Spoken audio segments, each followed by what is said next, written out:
G'day and welcome. This is the Onside Kick, an NFL podcast brought to you by Fox Sports.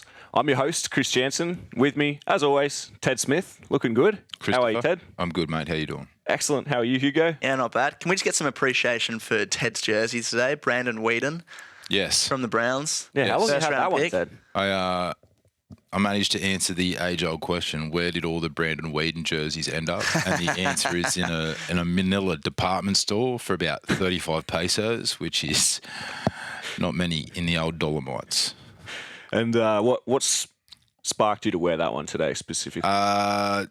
There's a rumor he might be making a comeback for the Browns this week with how many outs they've got because of the Rona, but starting at tight end, because they have no one left at that position. Austin Hooper's just been caught by the corona as well, so Brandon Weeden, number 3. Oh, my boy Harrison Bryant might get a go. Jeez. Yeah, we'll get into it later, but it's Yeah, it sounds it's good. tough times in Cleveland. Because it is, as always, and as I always say, it's a big show, especially this week as we come into the nitty-gritty of the final weeks of the season. There are some big matchups as well. First, we'll bring you the matchups from last week, which games impressed us, who had the best results, things like that. Before we'll get into our Aussie watch, where a few Aussies had some very big moments this week, including some big moments in the sun, some 10 minutes of fame for them for sure. And then, of course, we'll bring the Week 15 games as well, and which ones out of there we've handpicked for what we think will be the best coming up. First, though, let's get into the action, which was two of the biggest headline games were the Bucs and the Bills, and the Monday Night Football between the Cardinals and the Rams. But I want to start in Tampa Bay with Buffalo going to visit, and the story, as seems to be the case all the time with the Buccaneers, is Tom Brady. This was his 10th straight win against Buffalo. When we talk about having the wood, Tom Brady has the wood over Buffalo. He had stupid numbers, completed 31 of 46, 363 yards, 2 touchdowns, no interceptions, and 7 carries. He is just incredible, and I think we've run out of every superlative that Tom Brady can give us, and the fact that his game-winning touchdown was his 700th career touchdown pass, which is just like, I don't think anyone will ever catch that. Unless if we have a quarterback who plays to 45 again, we'll see. Maybe Brandon Weeden can come back and do it. We'll see what happens. This game had everything. It looked like it was going to be a complete blowout in the first half. The Bucs were dominant. The Bills were not moving the ball at all. Then something happened at halftime and the Bills came back. I can't believe how close they got, considering how bad they looked in the first half. Got to overtime. Yeah. Pretty damn close. Pretty close. And they had the ball first, right, Yeah. Buffalo? Yeah, Buffalo had the ball first. Yes, they did.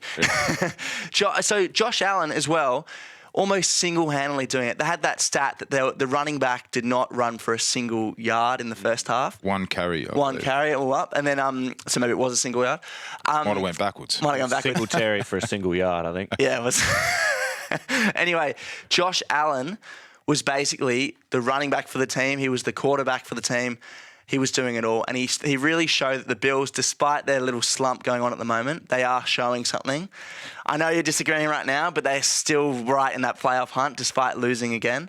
And it'll be interesting to see how this season ends. That's not the bar for Buffalo, though, Yeah. to be in the playoff hunt. It's to be leading the AFC. It's been knocking on the door of a first-round bye, but that is basically impossible for them now because of the bad run of results. And I say results because at least this performance was good, and that's something Buffalo fans haven't been able to say much. I know that loss to Patriots the week before, everyone's basically just put a wash on that because of the weather, which is fair enough.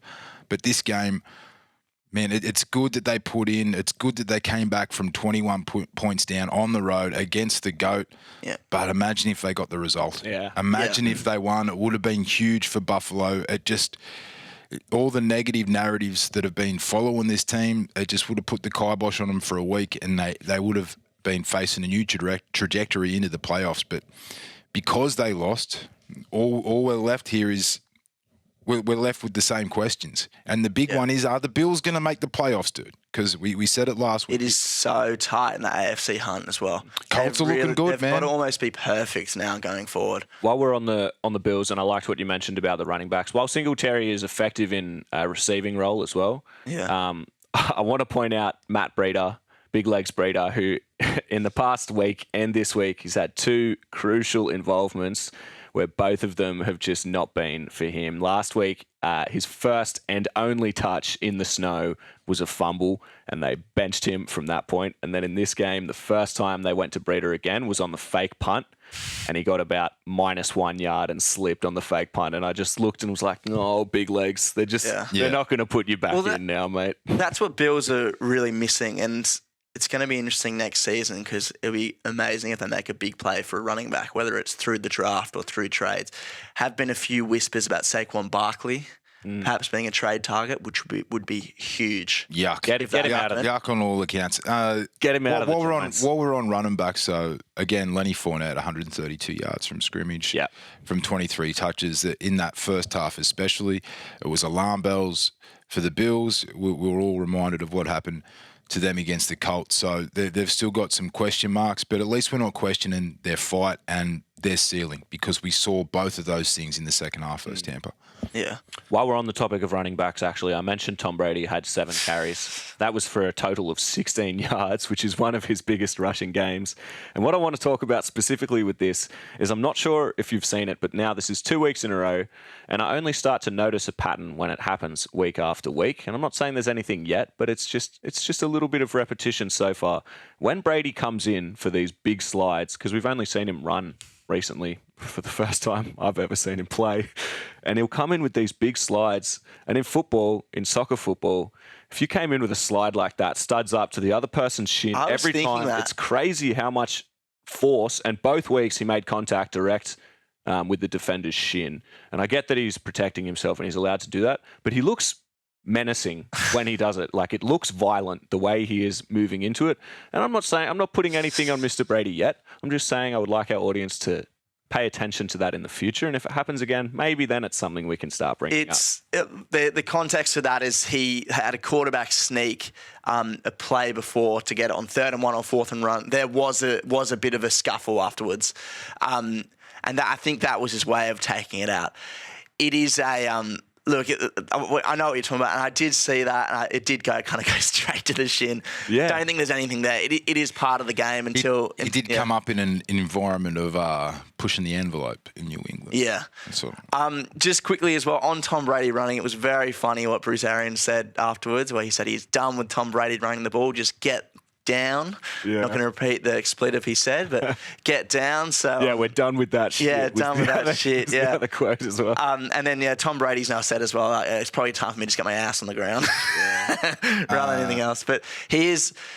It just shows his will to win, and we've seen that for the last 20 years he's been in the league. But he's willing to kind of He's not going to, sit back and only sit in the pocket. He is going to run for that extra yard if he thinks it's needed. So, man, he's such a hero. Before we move on, Bucs moved to 2nd in the NFC, and Brady is the first quarterback over 4,000 yards throwing this year, and he's got the most touchdowns. And one of the best completion percentages. This 44-year-old's about to win the MVP, and we're so numb to his success that there's no confetti. We're just tipping the hat and we're like, yeah, bro, we've seen this before. Do you think this is Tom Brady's last season? Why? Yeah. I can't. Why would it be? I reckon. I think it's. I don't think it's going to be this year, but I think no matter what, we're going to be surprised when he calls it. Yeah. Because he's just impressed us.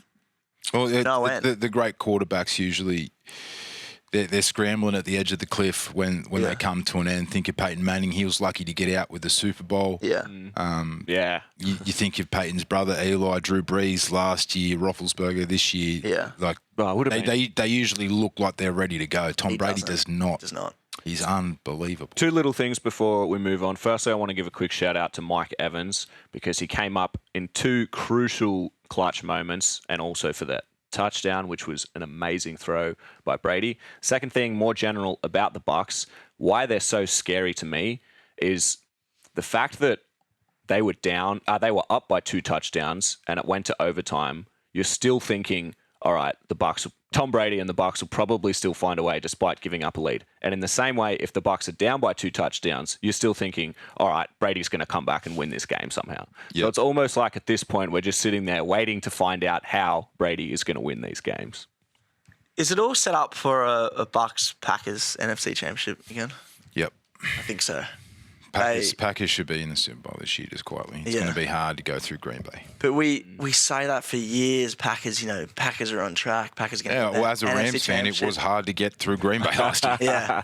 No, it's going to be hard to get through Green Bay, that's for sure, especially, the weather, everything there. Sorry, carry on. No, you're good. Speaking of the Rams and the NFC, crucial Monday Night Football NFC matchup, also in the NFC West, I believe. Yes. Yep. Nailed it, mate. The Arizona Cardinals at home in their sunny stadium to the Los Angeles Rams. And my notes for this one were much more simple than the statistical analysis I had for Tom Brady and the Bucs. It was just goes from what a game, 13 all at the half, still a great game. Second half started, mate, this is just a great game. Yeah. I mean, that's accurate analogy. It was a great game. Just great completions, great skill moments, great defense. It had the potential to be a great result for Arizona. You look at the first quarter where Kyler Murray was up 3-0. He was 10 yards away-ish from putting the Cardinals up 10-0 over a division rival, but Aaron Donald's big mitt deflected a pass for the Rams linebacker. We get an interception, go up 7-3 from that drive, and the game changed in that moment massively, dude, massively. And so did the face of the NFC, because right now the Cardinals are in third in the NFC. They would have been first with a game in hand on their rivals, the Bucs and the Packers. But I said his name, Aaron Donald. I said last week it was versus the Jags, so it doesn't really count, but it was his best performance as a Ram this season, and he's backed it up. He looked like one of the best defensive players of all time last night against one of the best quarterbacks in the NFL at this moment. And the thing, I look back now and I knew we were going to win. And it was, I can tell you the moment. It was the Rams' first drive when the telecast started talking about all the outs that the Rams had suffered. No Ramsey, our best cornerback, or maybe the best cornerback in football. No Higbee, our number one tight end. No Henderson, our number one running back. Our center was out. There's all these injuries. And I was like, oh, this is good for Matt Stafford. This is a Matt Stafford game. This is how he used to win at the Lions when he wasn't meant to win, dude. Like, he just gets in the zone. He's like, this was familiar for him. Another thing that I said after the Jags game, that was his touch had returned on his passes. It looks like that thumb injury is a thing of the past now. Yeah. And lo and behold, he had his best game. He had his best game as a Ram. It's his best game since that Falcons drive. That win over the Falcons he had last year, an impossible win. Another solid Stafford victory, like we have seen this. Yeah. But I'm just hoping the influx in terms of his productivity isn't there anymore, that this is going to be something consistent that we see with Matt Stafford. Those long balls. He's such a good quarterback to watch when he's on fire, dude. Those long bombs were awesome. Oh, the one to Van Jefferson, especially. Unreal. But also the death by 1,000 cuts. Think about all those underneath throws to Cooper Kupp in the first quarter, just taking what they were giving him, like jab over the top. It was awesome. Aaron Donald ends up with 3 sacks and that deflection for the interception. Kyler Murray looked like he is a really good footballer who had a bit of an off night. But when CJ asked us last week who's going to win this game, Hugo said Arizona, even though I told him, dude, Sean McVay is 8-1 versus Arizona. He's now 9-1 versus Arizona. That loss to them is a blip, dude. Yeah. Besides that one game, he does not lose to Arizona. It doesn't matter where they are. And I thought that they wore that persona on the sidelines on Monday. It looked like they thought they were going to win that game, and they did. 30-23, a bit closer than the competition suggested, but man, it is set for a wild finish to the NFC. And once we get through it, once we get into these playoffs, Packers, Bucs, Cardinals, Rams, it's going to be juicy, dude. 49ers really as well as a little bit of a berserker team in there that could upset anyone. We're coming around on the Niners tip, are we, boys? Mate. Niners could make it. But I just want to, let's go through. So Rams to finish the season play Seahawks, Vikings, Ravens, Niners. I have to say, I know what you say there is that hoodoo against the Rams-Niners. Yeah, they've got the wood over us. But you have to say Seahawks probably a win. Vikings probably a win, although, yes, they are looking to sneak into the playoffs, but I still say it's a win. Ravens, all their issues with injuries and everything, probably give that to the Rams as well. This could be 4 from 4, barring the hoodoo. You go to Arizona, on the other hand. You've got Lions, probably a win. Colts, very difficult. Good game. Cowboys, very difficult. Seahawks, probably a win. Mm-hmm. It's going to be interesting. They're one win behind. I think the Rams have the tiebreaker now because they've split the win piece. No, Arizona will keep the tiebreaker if they beat Seattle in their last game. It gets based on divisional opponents. Okay. Exactly. So, but the one thing, right, is that we're talking about winners of the NFC West, which is every year for the last 5 years a very interesting case to follow. Yeah. Right. But you need to finish first in the NFC because, as we touched on it in the first segment, you just don't want to go through Green Bay. Not this year. True. They look different. I'm more scared of Aaron Rodgers than I ever have been. Just a few things to chat on going forward. DeAndre Hopkins is out for the regular season. Wants to be back in time for the playoffs. Got a sprained knee. And we know that's a big problem for Arizona because... And my fantasy team. They've got AJ Green. They've got Rondale Moore. They've got Christian Kirk. But no one's on the same level as DeAndre Hopkins.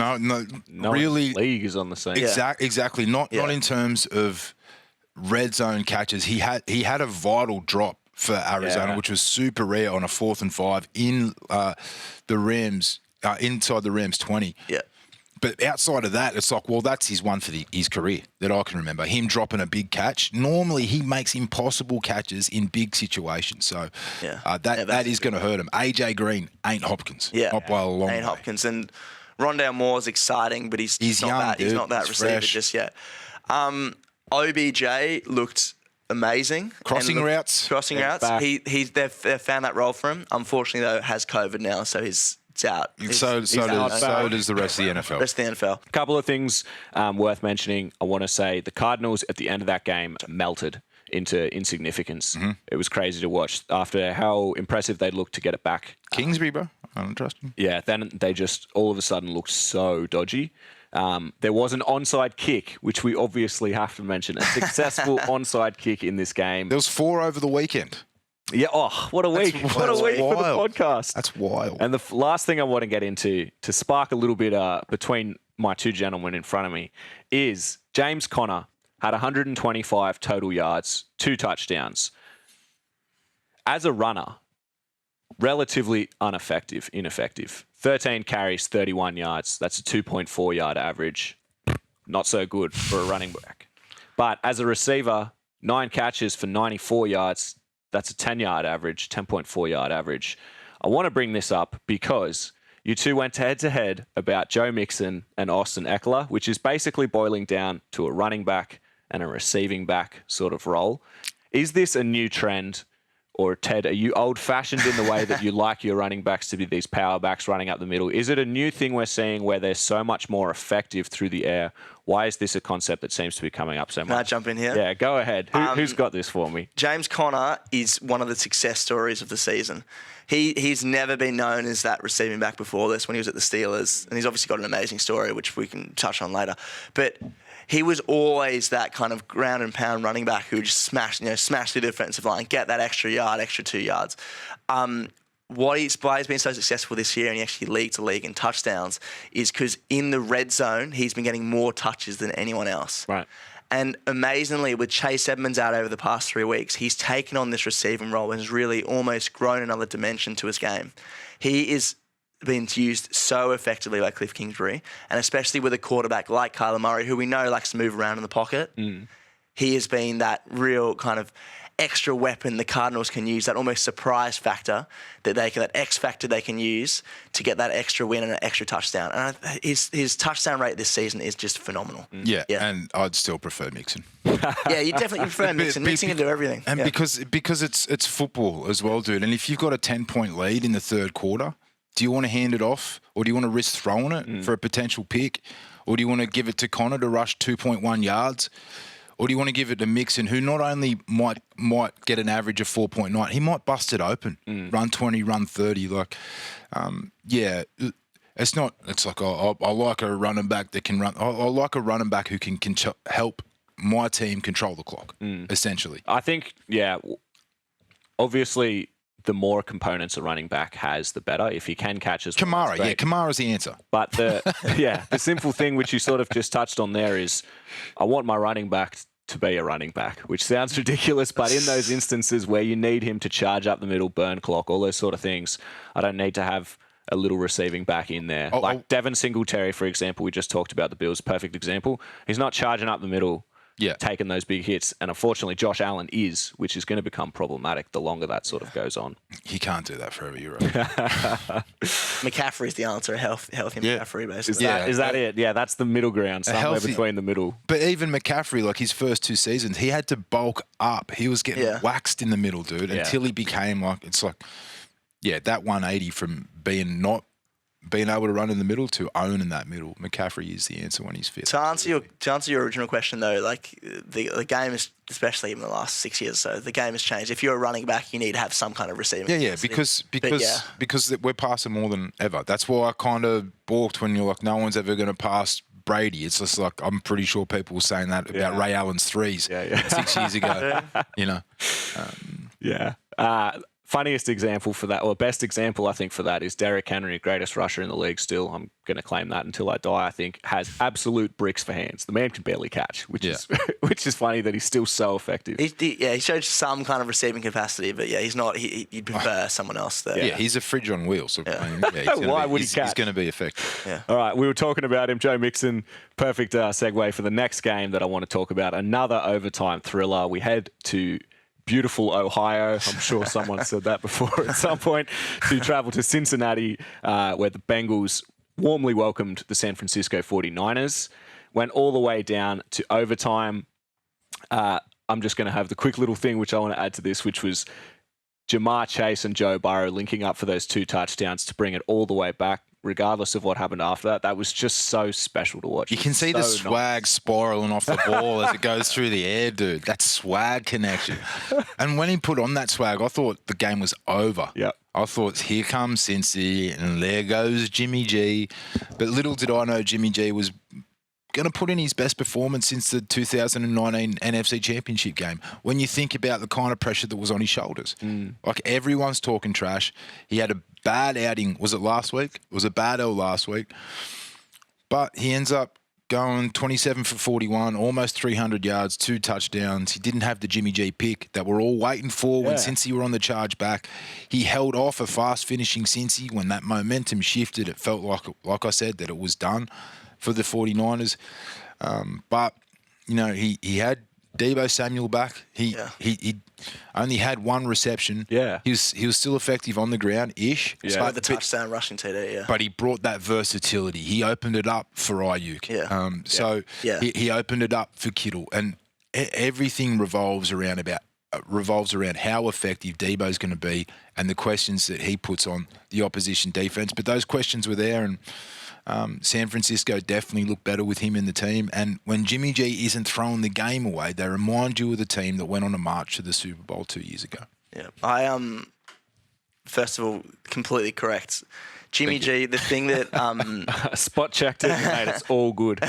The thing that everyone thinks right now he's the placeholder for Trey Lance. Will Trey Lance come in next year? Will he come in the season after? Fact of the matter is, I'm so confident in this. Jimmy G is still part of the 32 best quarterbacks in the league. I agree. He will be a starter, whether it's in San Francisco or elsewhere next year. Crazy that it's like Jimmy G is the placeholder for Trey Lance. 6 years ago, Tom Brady was the placeholder for Jimmy G, dude, at New England. I was like... Yeah, when Jimmy G first forced his move out because he didn't want to sit around at New England anymore. And if the rumours are true, it's because Bill wanted Jimmy G to take over and they were talking about trading Tom Brady. So... who knows? The other thing, George Kittle is an absolute monster. Yeah, that's crazy. The way he got the Niners out of those hard situations. Actually, one of the narratives that was missed because Robbie Gould missed the field goal as time expired was that huge George Kittle reception he had, which put them in field goal range. Yeah, basically would have been the game winner had Robbie Gould come through, but that's okay. There is a case to be made, and as you know, we're big on big calls here, that George Kittle this season has overtaken Travis Kelce as the best tight end. I was about to say, if we're allowed to say McCaffrey is the best running back when fit, then Kittle this year, because Kelce's played every game, so you can't say he's not fit, but he's not the same player he was last year. He's taken a lot of hits over the middle. He's sneaky old too, Kelce. He's over 30. Yep. And Kittle, it's like, dude, he really enjoys blocking. Yeah. He really enjoys getting out there and smashing people. Yep. And, mate, if you've got a tight end that can be awesome at blocking and awesome at receiving and awesome for the mojo of your team on those sidelines, because he is. Yeah. He is the heart and soul of that team, I feel, in terms of personality. Oh, man, yeah, they're a different team with him and Debo in there for sure. I feel like that one almost becomes relatively obvious in the sense that tight ends are typically a youthful position, right? Like, yeah, there are some old dogs who we remember, like the Gronks and things like this, but they're the exceptions. Yeah. The reason Kittle looks better is because he's younger and he still has his knees, right? He hasn't been murdered running through the middle too many times yet. He is still blocking people with the same venom. Kelce does block and block well, but not to the extent. Not to the extent Kittle. Kelce, But Kelsey's done it for 10 yeah, years. Kittle can take some blokes. Yeah. Kelce doesn't have the same punch as he does. Yeah. Similarly to Perryman for the Bucs, I just want to quickly also mention Ayuk's crazy touchdown to win that game. That was a crazy effort. Yeah. That deserves all the respect. Probably best TD of the weekend, right? One of the best efforts, yeah. Aaron Jones on was pretty good from Rodgers. And that Mike Evans catch from Brady as well. Yeah. That was scary good. Fair dues. The final thing I wanted to talk about was our boy in this game, Mitch Wishnowsky. We had an Aussie in this game, and he forced, well, I guess you could say, he forced a turnover early in the game off one of his punts. Must have had a little bit of that AFL sauce on the ball or something, because he punted it up there late. and he just could not catch it. The poor receiver for the Bengals, it was too saucy for him. He let it go, and Niners got the ball back at that point and won and got a touchdown from there, and ultimately went on to win that game. Which leads us into our Aussie Watch. I'll start with Wishnowsky. He had a great game. Besides that, 7 punts, almost 300 yards. And the fumble that he caused as well.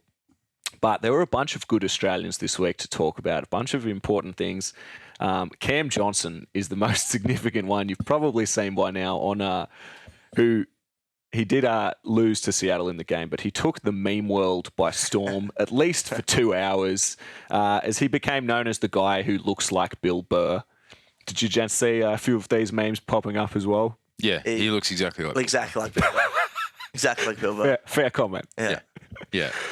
He himself also had a great game on a 46-yard average on 5 punts. Yeah. Big effort, as always, for him. So one highlight for the Texans this week, basically.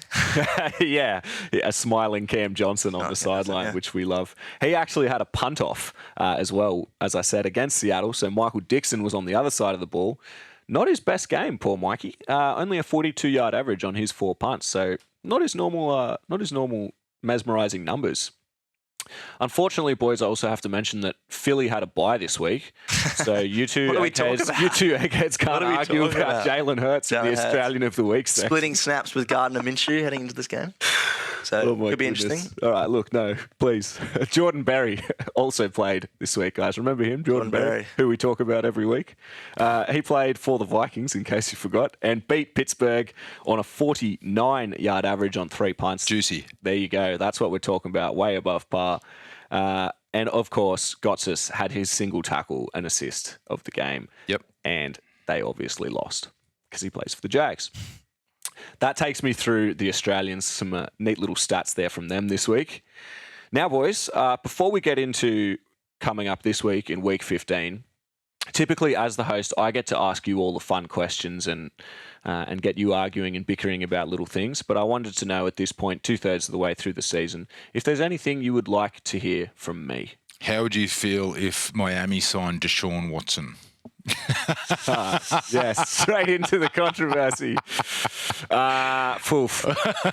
From a personal football loving perspective, you would have to love it. From any other source of being a good bloke or a good person, it's not a good decision. You'd have to hate it. And I think that's where everyone should stand on that issue. I think that ship's almost sailed for everyone. Yeah, it's just that your owner wants him. That's really badly as well. Like, what's an interview with? Like, worryingly badly. But thankfully, I think the answer to that is Tua has done enough this season that we don't need to. Tua will do. We don't need to trade the house to get a potential. Yeah, it looks good. Defender. This looks good. On that note, Dolphins are 1 win out of the playoff picture. Can they make the playoffs? No. I'll jump in quickly on that and say no, they will not. I've been a fan of the Dolphins for too long. They are ultimately, come the important weeks, they are the most disappointing team to support. And they're too far back, I think, at this point. I think they're 6 and 7. And a bunch you of assume tiebreakers would not be in their favours given the start they had this season. Yes. Especially to the Bills, who would be one of the other teams we might have to knock off. And also, I think, when you consider the other teams in that playoff picture, teams we just mentioned, like the Bengals, the Chargers, the Colts, these are all better teams than the Dolphins. Teams I would rather see or are more deserving of being in the playoffs. But in saying that, if the Dolphins win out, full credit to them, they deserve to be there. I'd rather see the Dolphins than the Broncos. Jeez, are the Broncos? Yeah, Broncos are they 7 and 6. The Lions, right? Broncos aren't in contention. Alrighty, let's jump into Week 15. I appreciate that, boys. It was fun to be the one getting investigated for a bit. We'll turn to the games coming up. But firstly, before we mention that, we do have to say that this week, the league has been crippled by COVID, basically. You were telling me, I think the stat was around 50 players so far. Yeah, so there's 68 as of yesterday who've tested positive. And definitely out for the weekend. Yeah, definitely out. And there's at least 8 more today, when we don't know. We're still kind of monitoring the situation. Yeah. But it's just a sign of what's to come over the next couple of weeks. There's going to be COVID chaos. And COVID chaos is a perfect way to put it. Yeah, teams could, like, their playoff spot could be decided based on this virus, which is just indiscriminate. So. And as well, important for our listeners and for us, the biggest thing from this is fantasy implications. We're just coming into the playoffs at this point, and all of your stars are going to be missing from COVID. I don't have to worry about that personally. I'm 0-3 on playoff appearances this year, so no. I'm 3 from 3. Oh, mate, must be nice. Yeah, I'm 3 from 5. 5. Oh my God, that gives me a headache. 3 is about the limit, I've realized. I need to lay down. Anyway, before a little nap for the boys, let's start with Thursday night football this week, which is an absolute blockbuster. The Chargers at home in Los Angeles to the Chiefs. The Chargers won the earlier matchup in the season. This was as the Chiefs had lost 3 out of 4 games early on in that start of the season, and the Chargers won 30-24. It's shaping up as another good game. I think it could be another similar sort of shootout like that one we saw earlier in the season, purely because the Chargers are back in their habit of only having those sort of games where both teams will score around 30 points. What do we see from it, gents? This is going to be a great game. So Chiefs won 6 in a row. The Chargers are this next generation team. Everyone's really excited about what they're going to see. They had a great win last week without Keenan Allen. Hopefully he's back for this great game. Remember, like literally 7 weeks ago, we were saying this isn't the Chiefs of old. They're going to slump. They are now equal with those top AFC teams. I can see you don't see it just yet. But it's just because you're wrong. That's all. It's gonna be interesting because could this be a change in the guard? Could this be the old champions, the old dogs, basically stay on the block? What I can't think of them, but the metaphor would be the new, they shoot down the new kids on the block. It's just like, and we've mentioned this before, but the Kansas City defense has really stepped up as well. And you go through these past 6 games as well. So they just beat the Giants. They got out of jail with that. Any better team would beat them. They beat the Packers without Rodgers. Jordan Love was quarterback then. They smashed the Raiders. We know the Raiders' problems they've had. They beat the Cowboys based on a big defensive performance. They beat the Broncos when the Broncos got nothing going. That was a boring game. Then they smashed the Raiders when the Raiders inexplicably stood on the Chiefs logo to start the game and really ignited a fire. So it is, you feel like it's just so hard to back against the Chiefs, especially to start the round and everything. Short turnaround. Ted, please go against me. I want to hear what you have to say. I'm not saying that I think the Chiefs are going to lose this game, but when you say the Chiefs are back to their old ways, it's like, mate, what are you watching? The defensive unit of the Chiefs is the most improved unit I've ever seen in my life. Like they went from literally one of the worst defenses of all time to winning games because they held the Packers to 7. They held the Cowboys to 9. They held the Raiders to 14-9. They held the Broncos to 9. In those games, if you were going to say, hey, the Chiefs played Green Bay and scored 13 points, you're not giving them a dub. Yeah. Right? Hey, the Chiefs played the Cowboys and scored 19 points. You're not giving them a dub.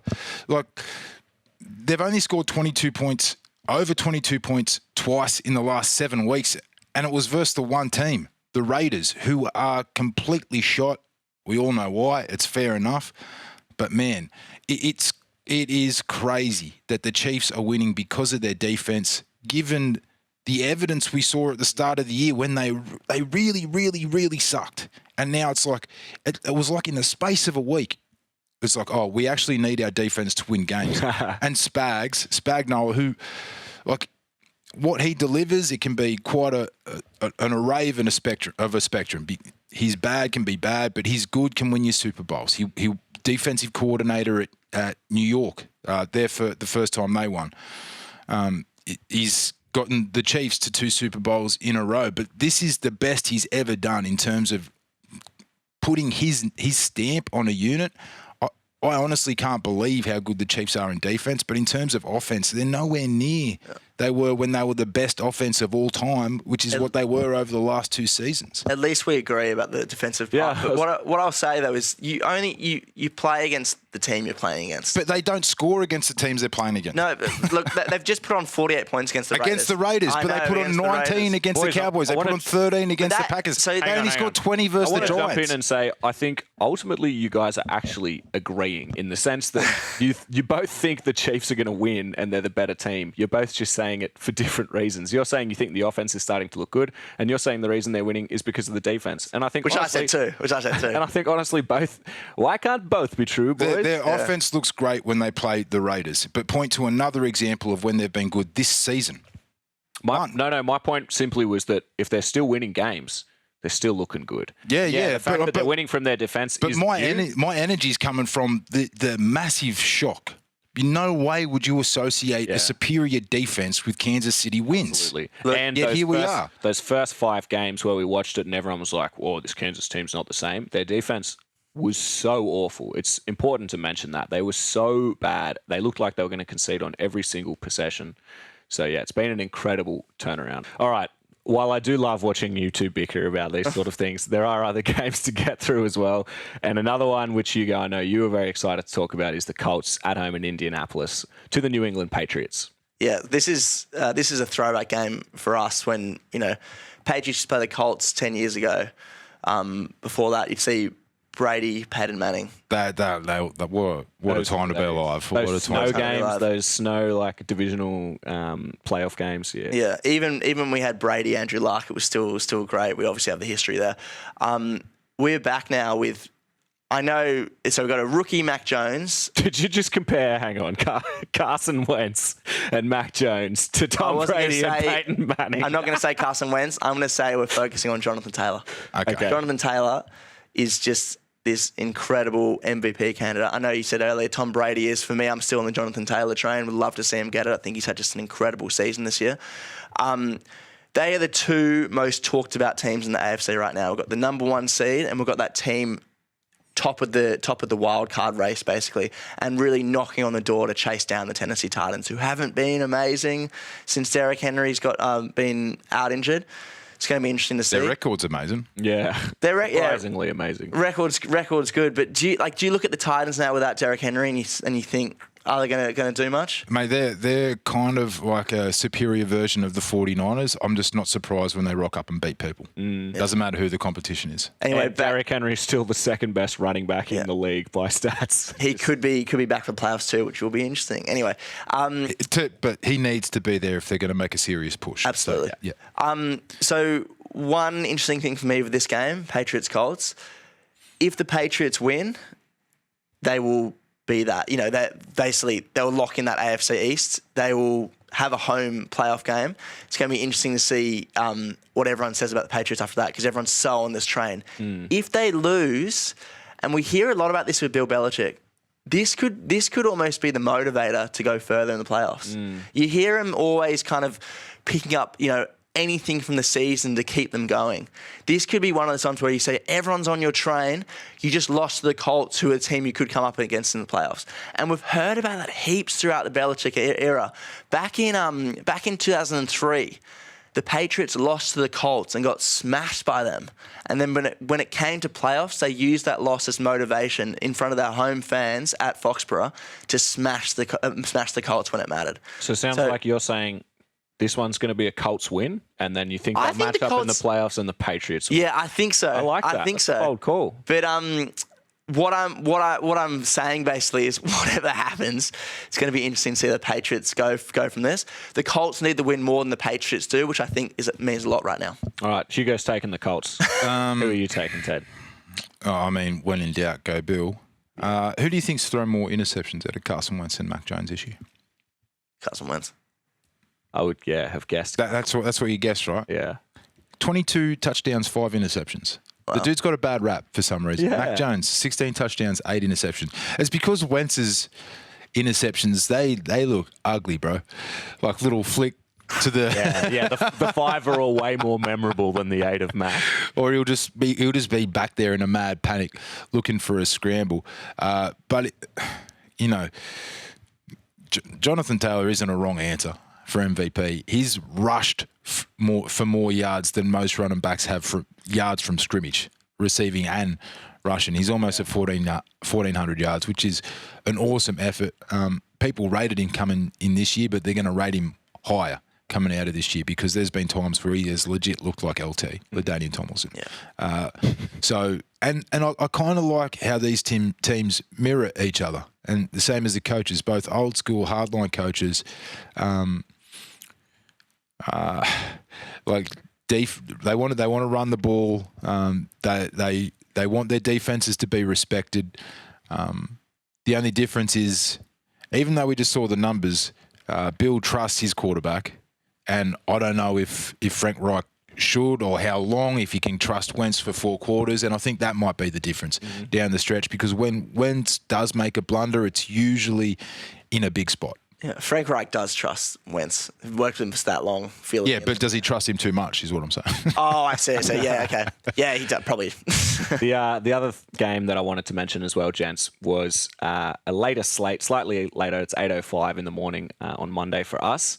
And we go to San Francisco, little West Coast football against the Atlanta Falcons. Can I mention how much Hugo hates me talking about this game? Yeah. We always decide which games we want to talk about, and we'll throw a few back and forth. Yeah. And it was the first time I've seen someone come back and Hugo put up the red X. He was like, I don't want this game. So, Ted, you've got the floor, and I'm going to give you half a minute to convince us why this is going to be a great game. This matchup makes me think of lovers that you thought they were meant to be together. They were a match made in heaven. They were perfect for each other, but for whatever reason, a bit of life gets in the way. Depressing breakup, but when the couple are ever in the same room, it's just like heartbreaking. They're so close to what could have been, and for me, that's when Kyle Shanahan is in the same room as Matt Ryan, the 28-3 blown Super Bowl, right? And that's juicy enough to talk about this game, right? The reunion of the two dudes that lost the unlosable Super Bowl, shadows of the former selves. I think how good they were when they were up at halftime versus the Pats. But now this game's actually got a lot of importance for it for this season, which is unbelievable considering where San Francisco were just a few weeks ago when they looked like their season was done, and Atlanta, who when you watch them are maybe the worst team in football. Yet if Atlanta beat the San Francisco 49ers this week, they move into a wildcard spot, which is unbelievable. I don't know if you guys get into DVOA rankings. They're like intricate rankings. They do their due diligence. And after their due diligence, they left Atlanta ranked 32 out of 32 teams in DVOA. So in many metrics, they are the worst team in the NFL at the moment. But that makes me want to give plaudits to Arthur Smith. Is it Arthur Smith? The coach? Yep. Billionaire, son of a billionaire. Do you know that? No. Yeah. His dad's a full mogul, like FedEx or something. Wow. So he's had time, because he doesn't have to worry about it. But whatever he's done, his time accumulating football knowledge, it's worked for this Atlanta team, because when you look at them, they should not be winning games, yet they beat the teams that they're as good as, right? And they're competitive against teams they shouldn't be. Every now and then they will get waxed, but this is a massive game.